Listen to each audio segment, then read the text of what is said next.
हमारे देश में बहुत से लोग ऐसे जी रहे हैं जिनके पास खुद का घर भी नहीं है, जो किराए के घरों में रह रहे हैं, जिनको 2 वक्त की रोटी कमाने के साथ साथ किराए देने की भी चिंता रहती है।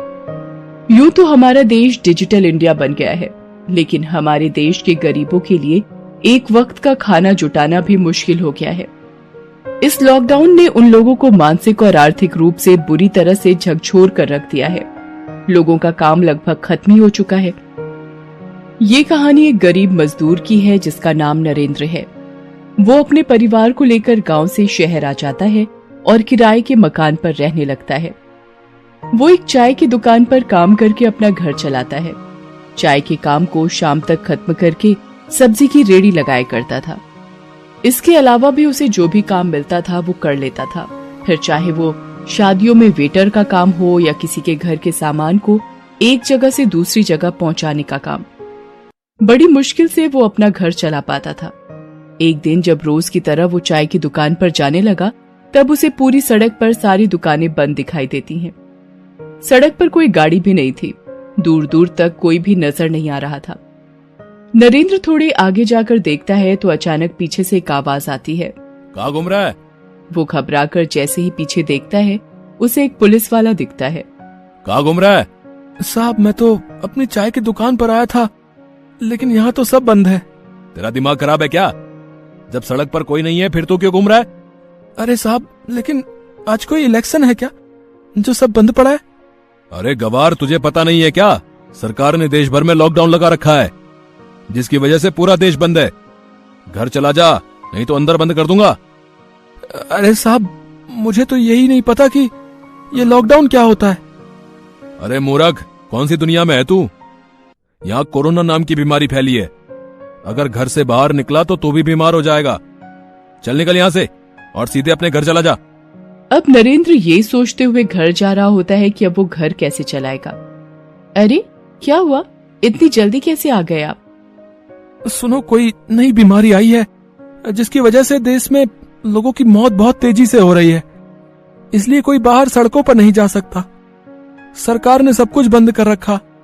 ये बात आपसे किसने कही? अरे मैं जैसे ही घर से बाहर निकला, मैंने देखा सड़क पर कोई भी नहीं था। इतने में एक पुलिस अधिकारी ने मुझे आवाज लगाई और मुझे बताया कि एक भयानक बीमारी फैली हुई है, जिसकी वजह से सबको घर में रहने के लिए कहा है। पिताजी, अगर आप बाहर जाकर काम नहीं करोगे तो हमें खाना कैसे मिलेगा? हाँ बेटा, अब कर भी क्या सकते हैं, सब काम धंधे बंद हो चुके हैं। अगर ऐसे ही चलता रहा तो हम मकान का किराया कैसे देंगे? बेचारा नरेंद्र सोच में पड़ जाता है कि अब कैसे घर का खर्चा चलेगा।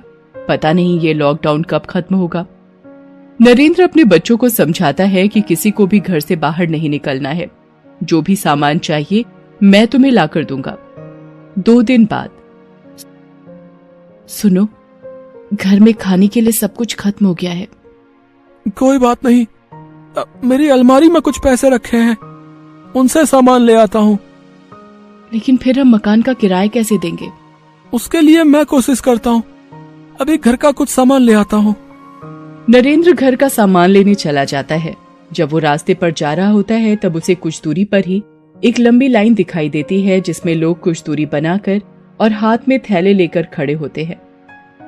नरेंद्र चलता रहता है। लाइन बहुत दूर तक होती है। वो देखता है कि वहां सूखा राशन मिल रहा है। नरेंद्र सोचता है कि अगर वो भी इस लाइन में लग जाए तो उसके पैसे बच जाएंगे। नरेंद्र लाइन में लग जाता है और बहुत देर तक वहीं लाइन में खड़ा रहता है, परंतु आधी लाइन से ही उसे पता लगता है कि वहां सूखा राशन खत्म हो चुका है।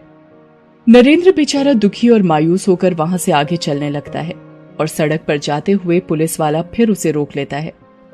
अरे भाई, कहाँ घूम रहे हो? हैं? घर में क्यों नहीं बैठते हो तुम लोग? क्यों बीमारी घर में साथ ले जाना चाहते हो? साहब, मुझे मेरी पत्नी ने राशन के लिए भेजा है, लेकिन सभी दुकानें बंद हैं।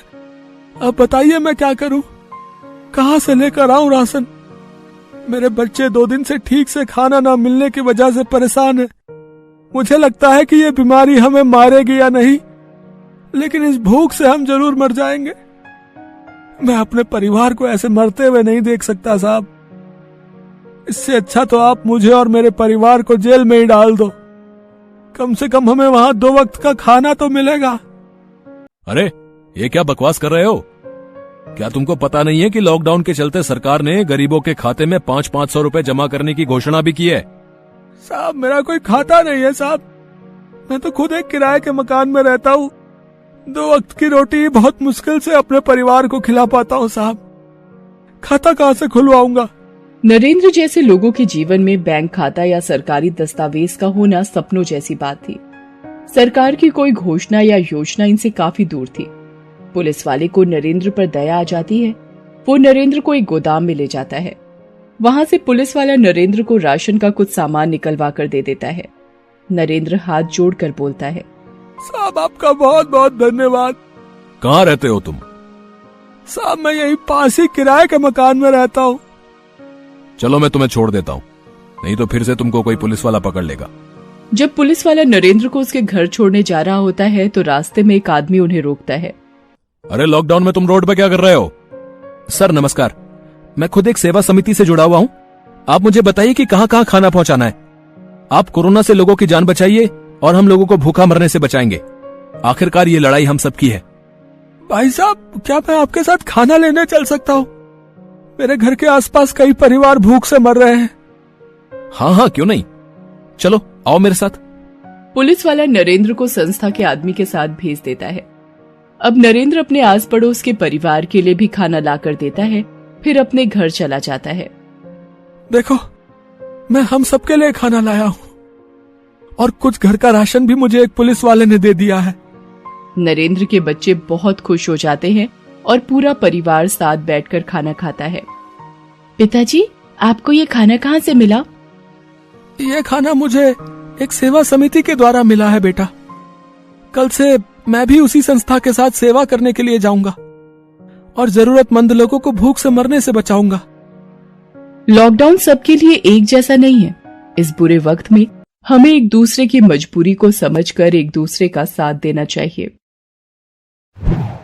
Please subscribe this channel.